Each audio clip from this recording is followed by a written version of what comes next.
Bien le bonjour et bienvenue à toi dans cette nouvelle vidéo. Donc là, on va traiter d'un sujet qui me semble relativement important, sinon je ne le traiterai pas dans cette vidéo. C'est qu'en fait, la plupart des coachs formateurs que j'ai vus pensent que chaque appel est à ne pas rater et qu'il faut absolument pitcher son offre parce qu'en fait, dès qu'il y a un prospect, il faut le pitcher pour vendre. Sauf que en fait, si on part de ce principe-là, en fait, c'est complètement faux et donc on va voir, j'essaie de débunker dans cette vidéo justement pourquoi il ne faut pas pitcher tous tes prospects et déjà du coup savoir reconnaître un prospect qu'on peut pitcher d'un prospect qu'on ne peut pas pitcher et pourquoi pitcher un prospect qui n'est pas pitchable ça sert à rien et surtout ça va déjà c'est voué à l'échec et surtout en fait c'est une vente de perdue à 100% et que parfois ne pas pitcher un prospect c'est une vente de gagné pour demain. Je vais entrer dans les détails directement. Donc un prospect déjà qui n'est pas prêt à entendre ton offre, donc il y a plusieurs critères sur ça, mais je ne vais pas venir en détail, c'est pas l'objectif de cette vidéo, c'est qu'un prospect qui n'est pas prêt à écouter ton offre, à t'entendre pitcher, en fait, si tu le pitches, tu es sûr à 90% qu'il va dire non. C'est-à-dire que si le gars, grosso modo, j'extrapole, mais si le gars te dit ouais non, moi en gros j'ai pas envie d'acheter maintenant et tout, là je suis juste curieux, j'ai juste envie d'avoir des réponses à mes questions, si derrière tu le pitches, en étant quasi sûr qu'il ne va pas prendre ton offre, en fait ça sert à rien, tu auras grillé toutes tes cartouches. Donc déjà si tu es sûr à plus de 50% que le prospect il va se barrer à la fin de l'appel, ne pitche pas. Donc là je sais que tu dis oui mais s'il veut quand même des réponses à ses questions sur ce que je fais, sur mes services, blablabla, il va partir réfléchir, peut-être qu'il va revenir vers moi. Non. Sois comme Netflix. Je m'explique. Quand on appelle avec un prospect, si le prospect il vient... Non. Je prends l'exemple opposé. Tu es devant une série Netflix, tu as l'épisode 1. Réfléchis à comment se termine l'épisode 1. Je te laisse 2-3 secondes. L'épisode 1, il se termine par un teasing, par un truc qui te donne envie de voir l'épisode 2. Ça peut être, je sais pas, on est en plein combat, on sait pas si le personnage il s'est pris une balle, est-ce qu'il va mourir? On regarde l'épisode 2 pour le savoir. Donc, si toi t'arrives... L'épisode 1, c'est ton prospect, il est en premier rendez-vous avec toi.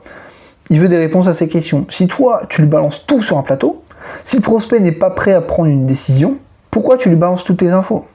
Parce qu'en fait, si tu lui balances toutes tes infos, derrière, en fait, il n'aura aucune raison de revenir vers toi. Parce que souvent, c'est ce qu'on dit, et c'est ce que la plupart des gens pensent. Ouais, du coup, je lui donne tout mon truc, mon prix, mon accompagnement, mes conditions d'accompagnement, mes garanties, s'il y a paiement plusieurs fois et tout. Sauf qu'en fait, après, le gars, une fois qu'il a toutes ces infos-là, il a plus besoin de toi pour prendre une décision. Donc, il va te dire « Merci Jean-Michel, je pars réfléchir ». Sauf qu'en fait, il a plus besoin de toi. Il a déjà toutes les infos, donc il va réfléchir tout seul dans son coin. Il va te ghoster, ou alors, il va te répondre un mois plus tard « Non, merci ». Ou parce que, en fait, il était juste curieux. Et souvent, et ça c'est aussi un défaut de la plupart des prospects, là c'est pas forcément ta faute, mais la plupart des prospects, et moi-même avec des entrepreneurs, je le vois, les entrepreneurs des fois ils ont vraiment aucune race. Quand je dis qu'ils ont aucune race, c'est que, pas tous, mais la plupart, tu vois, ça te gosse vraiment sans vergogne. Genre, il y a... Bon, désolé, je digresse dans mon truc, mais la dernière fois, tu vois, j'étais en appel avec un gars, donc appel de setting, donc il remplit mon formulaire et tout, donc c'est lui qui vient vers moi, je l'appelle et tout, je dis t'as laissé tes coordonnées, donc je voulais en savoir plus sur ce que tu fais, tout ça, on discute un peu. Et là, je lui propose un rendez-vous le soir même. Je dis écoute, si t'es dispo, on peut se faire un rendez-vous, on va creuser tout ça. Le soir même, personne. Je l'appelle, personne. Ça vient pas, personne. Je dis ça se trouve, tu vois, déjà fait chier de se prendre un eau chaud. Et je me dis ça se trouve, le gars il a eu un problème, tu vois, un accident ou autre. J'essaie le lendemain de l'appeler. Ça répond pas. Personne. Et je me dis putain, bizarre. Et en plus là je remarque que ça sonne pas sur son téléphone. Ça sonne pas du tout. Donc là je me dis, j'ai deux numéros. J'ai un numéro pro et un numéro perso. Là j'avais essayé avec le pro. 10 minutes après je restais avec le perso. Et là comme par hasard ça décroche tout de suite. C'est-à-dire que le gars, il a fait exprès de me ghoster. Donc je l'ai vu en appel le lundi matin. En appel. Il m'a dit oui pour la vidéo et tout, pas de soucis, machin après. Pas de réponse. Rien, je n'avais rien pitché, rien présenté, il n'était même pas question d'acheter quoi que ce soit. Il n'y avait rien. Pas de réponse. Le lendemain, je l'appelle sur le numéro perso, ça décroche direct. Je fais salut, il s'appelait Milan le gars. Ouais, désolé, je balance son nom, mais bon, enfin moi, honnêtement, ça me fait chier, des mecs comme ça, qui se disent entrepreneurs, qui ont une agence ou je sais pas quoi, et qui te ghost comme ça, et qui te raccroche à la gueule, vraiment, franchement, j'ai envie de dire, mais vous n'êtes pas fait pour être entrepreneur, les gars. Vous êtes entrepreneur, portez vos couilles, si un truc vous plaît pas ou autre, dites-le, surtout que là, il était question de rien. Bref, je termine mon histoire. Désolé pour cette longue aparté. Donc le gars, je l'appelle, je fais ouais bah Milan, on avait rendez-vous hier, du coup t'as loupé le truc, t'as pas eu le lien, tu vois, je suis un peu l'ignorant en mode bon, bah qu'est-ce qui s'est passé. Le gars du coup il m'a reconnu, qu'est-ce qu'il a fait? Il a raccroché. Vraiment, il a raccroché, il m'a bloqué. Donc en fait, il y a des trucs que je comprends pas chez la plupart des entrepreneurs, la plupart même des prospects en général, c'est des gens, ils sont complètement incohérents, complètement illogiques, et surtout ils ont pas de couilles, ils ont aucune race. Mais vraiment. Et ça c'est un constat, et il va falloir aussi, si tu comptes accompagner des gens et que tu as des prospects, il va falloir le prendre en compte que les gens ont vraiment aucune race. Et je dis pas ça, enfin si je dis ça avec un peu d'animosité, mais en fait je comprendrai jamais comment tu peux être un bon entrepreneur, un bon coach, un bon formateur, un bon thérapeute, bref, un bon ce que tu veux, si toi-même tu te comportes comme une merde avec les autres. Mais vraiment, ça te coûte quoi de répondre à la personne, surtout que là il était question de rien. Tu vois, je vais pas dit vas-y achète mon offre, achète, non, que dalle, rien. On a juste échangé 5 minutes. Ça te coûte quoi de répondre à la personne? Et si t'es plus intéressé, ça te coûte quoi de lui envoyer un message, de dire bah écoute, ça prend 30 secondes d'envoyer un message, écoute, je suis plus intéressé, notre rendez-vous je pense qu'il faut l'annuler, je suis plus intéressé, voilà, merci. Très simple. Moi là, il y a un gars qui m'avait dit clairement, bah écoute, dans tous les cas, voilà, j'ai d'autres rendez-vous, je sais pas quoi, dans tous les cas, je reviens vers toi avec ma décision. Le gars il est revenu, sa décision était négative, certes, mais moi je l'accepte. En fait, le problème quand on est du côté, on va dire, du vendeur, c'est qu'en fait, le plus dur, c'est pas forcément qu'on te dise non. Dire non, moi, tu vois, enfin, c'est le quotidien un peu d'un mec. Mais, enfin, d'un vendeur. Mais, enfin, d'un closer, d'un commercial, bref, peu importe. Mais le problème, c'est les gens qui gossent, tu vois. Je me dis à quel moment tu t'es dit, c'est préférable que je lui réponde plus du tout, plutôt que je lui dise la vérité et qu'il me lâche. Parce qu'en fait, si le mec il fait bien son taf, il va te rappeler, tu vois, il rappelle, il demande des nouvelles et tout.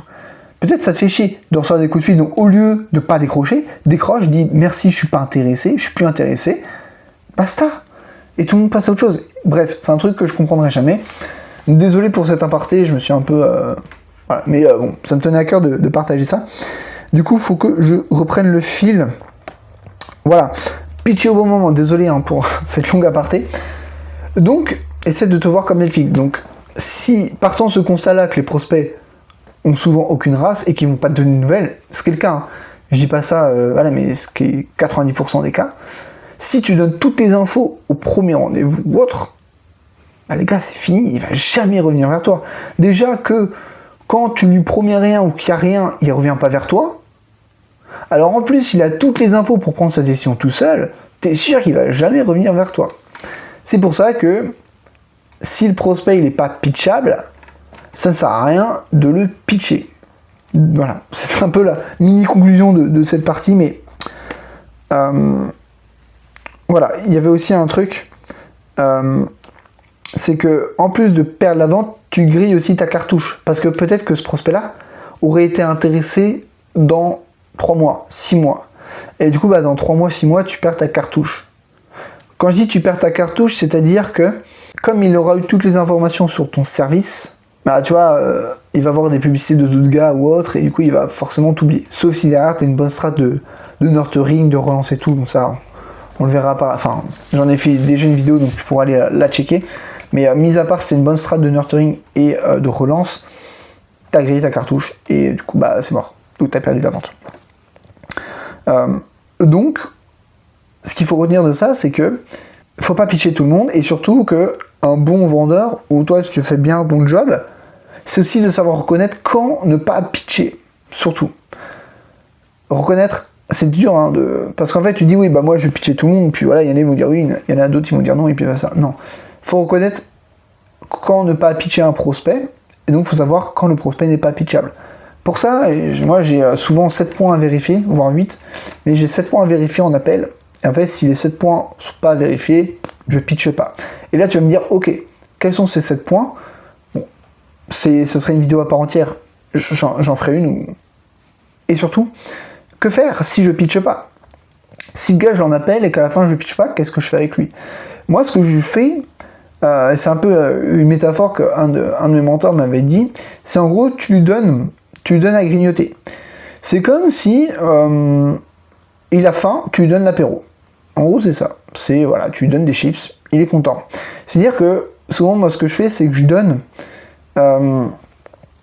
ma méthode, mais je vais pas en détail. Je donne pas le prix, je donne pas en combien de fois il peut investir, je donne pas mes garanties, machin, tout.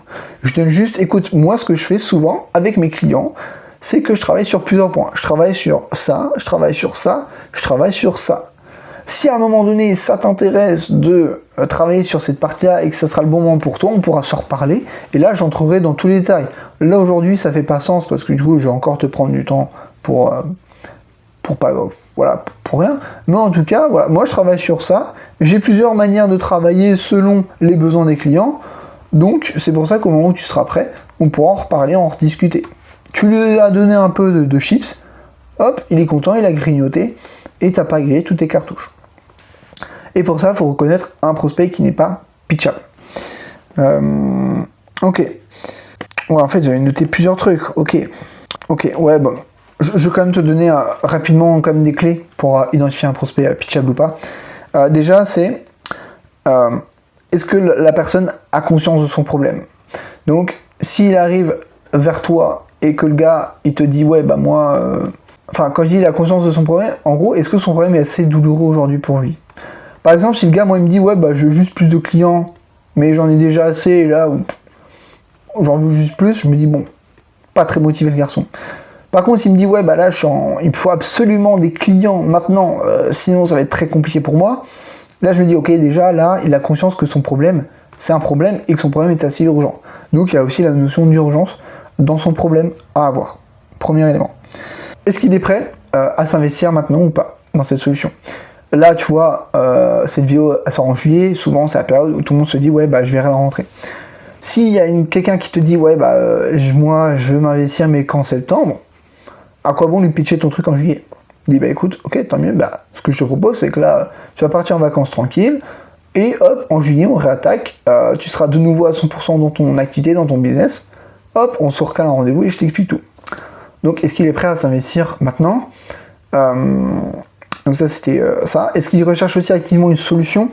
Donc, bah, en gros, un bon signe, mais en même temps un mauvais signe, c'est quelqu'un qui dit, ouais, bah, moi, ça m'est déjà arrivé, quelqu'un me dit, ouais, j'ai fait 7 visios avant toi. Tu te dis, putain, le gars, c'est qu'il a un vrai problème. Sinon, il chercherait pas 7 gugus pour trouver une solution. Donc, c'est qu'il est en recherche active. Donc, c'est un bon signe, mais d'un côté, c'est-à-dire que derrière, il y a de la concurrence. Et donc, il va falloir être très fort. Il y a aussi un truc, est-ce que ces réponses sont claires ou pas? Et ça, c'est plus du feeling humain, quand tu vas lui poser des questions, quand c'est de comprendre sa problématique et tout. Est-ce que c'est assez carré dans sa tête? Est-ce que c'est clair ou est-ce qu'il est un peu brouillon? Souvent, ça, moi, c'est un indicateur. Quelqu'un qui arrive et qui me dit, bah, moi, j'ai ça comme problème. Je dis, ok, le mec, bah, en fait, son niveau d'awareness, tu vois, il est assez élevé. On en revient toujours à ce fameux Eugene Schwartz. Mais du coup, son niveau d'awareness est assez élevé. Il sait ce qu'il veut.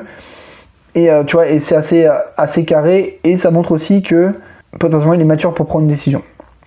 Ça veut pas dire qu'il va la prendre, mais en tout cas, ça montre qu'il est assez mature. Donc après, tout dépend aussi du feeling dans l'appel et de comment tu sens ses réponses ou pas. Ok, donc ça, c'était un peu les signaux. Et après, bah, du coup, si tu remarques avec ces signaux-là, ces questions-là, que le prospect n'est pas prêt, bah, du coup, pour partir en beauté, donc tu lui donnes des chips, mais ça a donné des chips, c'est déjà admettre que c'est pas le bon moment pour le prospect. Donc déjà, c'est une étape à passer. Tu vas admettre, tu dis ok, bah Jean-Michel, merci pour cet échange. Moi là, de ce que je vois, de ce que j'ai compris, je pense que en fait c'est pas le bon moment pour toi aujourd'hui qu'on en parle, parce que, et donc là tu cites X, Y, Z, parce que bah, tu vas partir en vacances, tu vas pas être focus sur ton business, parce que finalement là ton problème, tu me parles d'acquisition, tu viens pour l'acquisition, mais en fait ton problème c'est plutôt en amont, c'est plutôt sur l'offre. Enfin bref, si tu sens que c'est pas le moment, t'expliques pourquoi tu penses réellement que c'est pas le moment pour lui. Donc déjà là c'est bien parce que tu grilles pas tes cartouches, en plus tu montres à la personne que tu t'intéresses à elle, que tu as compris ce qu'elle a fait, et surtout que tu n'es pas là pour vendre, parce que c'est rare quelqu'un qui te dit bah, écoute, je pense que c'est pas le moment pour toi, viens on se reparle dans un mois. Il y a très peu de gens qui font ça, parce que souvent, en fait, la période des agences coach formateurs, ils ont des closers, et donc les closers, comme ils sont payés quand ils vendent, bah forcément, eux, ils vont quand même essayer de pitcher. Et du coup, c'est rare, vraiment, c'est rare, une personne qui dit, bah écoute, non, je pense là, c'est pas le bon moment pour toi. Je pense vraiment que ma solution n'est pas adaptée à toi. Donc déjà, tu vois, tu vas te différencier par rapport à ça. Donc tu te différencies par rapport à ça. Tu expliques pourquoi c'est pas le moment, avec de vraies raisons logiques. Hein. C'est pas juste, ouais, bah c'est pas le moment, t'inquiète, fais-moi confiance. Tu expliques par A plus B pourquoi tu penses que c'est pas le bon moment. Derrière, si la personne veut quand même en savoir plus, tu lui donnes quelques chiffres, comme je t'ai dit. Tu dis, voilà, moi, tu voulais quand même avoir des réponses à tes questions, je vais quand même t'en donner. Moi, avec mes clients, d'habitude, j'accompagne sur X, Y, Z. J'ai plusieurs modalités, etc. Mais bon, je pense qu'on pourra en reparler du coup dans un mois, quand ça sera un meilleur moment pour toi. Et derrière, bah, tu pars en beauté. Et tu laisses une bonne impression. Donc tu dis, bah écoute, voilà, est-ce que tu as d'autres questions par rapport à ça? Est-ce que tu es d'accord avec mon analyse? La personne, si elle est de bonne foi, va dire, oui, bah c'est vrai que tu as raison, c'est pas le moment pour moi. Et derrière, en fait, tu pars sur une bonne impression, et après, tu quittes l'appel. Tu dis, bah écoute, merci pour cet échange. Tu planifies un autre appel si ça fait sens, de dire, bah écoute, ce que je te propose, c'est qu'on se reparle là, tiens, le 12 septembre, hop, tu cales, écoute, note dans ton agenda, on va se faire un petit point de 5 minutes au téléphone, pour savoir où t'en es, si ça vaut le coup de se reparler en visio, et que je te présente quelque chose à ce moment-là. Hop, il note le truc, t'as ton rendez-vous de fixé, au moins un follow-up de prévu, ça c'est important de prévoir un follow-up. Derrière, évidemment, tu feras des relances entre temps, et après, tu pars en beauté de l'appel. Donc, voilà. Et donc après, c'est ce que j'ai mis, nurture-le, c'est dur à dire, dans le temps. Le nurturing, j'en ai déjà fait une vidéo, donc je te laisserai la regarder, mais grosso modo, c'est le relancer, avec les relances directes et les relances indirectes. Tu pourras aller regarder la vidéo qui est sur ma chaîne, j'explique tout en détail. Voilà, grosso modo. Si cette vidéo t'a plu, bah, tu peux liker, commenter, dire ce que t'as aimé, blablabla, dire quel sujet peut-être t'aimerais aussi que je traite. En tout cas, j'espère vraiment que t'as aimé, même malgré toutes ces digressions et tout. Si t'es coach, formateur ou thérapeute, que tu veux progresser sur ton offre, que tu veux challenger ton offre, créer une bonne offre, que t'as aussi des soucis d'acquisition, que tu veux avoir 10, 15, 20, 30, 40 leads par mois, oui, c'est possible. Et surtout que tu veux t'améliorer sur closing, si tu veux travailler sur vraiment tous ces aspects-là, offre, acquisition, closing, il y a une vidéo dans la description de cette vidéo. Donc, tu cliques sur le lien pour accéder à une autre vidéo. T'inquiète pas, c'est pas pour te promouvoir un autre appel de vente et tout. Tu auras directement toutes les réponses, toutes mes méthodes, comment je fonctionne, etc. dans cette vidéo-là directement. Ça répondra à tes questions et peut-être, j'espère en tout cas que ça pourra t'aider. En tout cas, je suis sûr que ça pourra t'aider. Sur ce, moi je te souhaite une très bonne journée ou une très bonne soirée et je te dis à très vite. Ciao!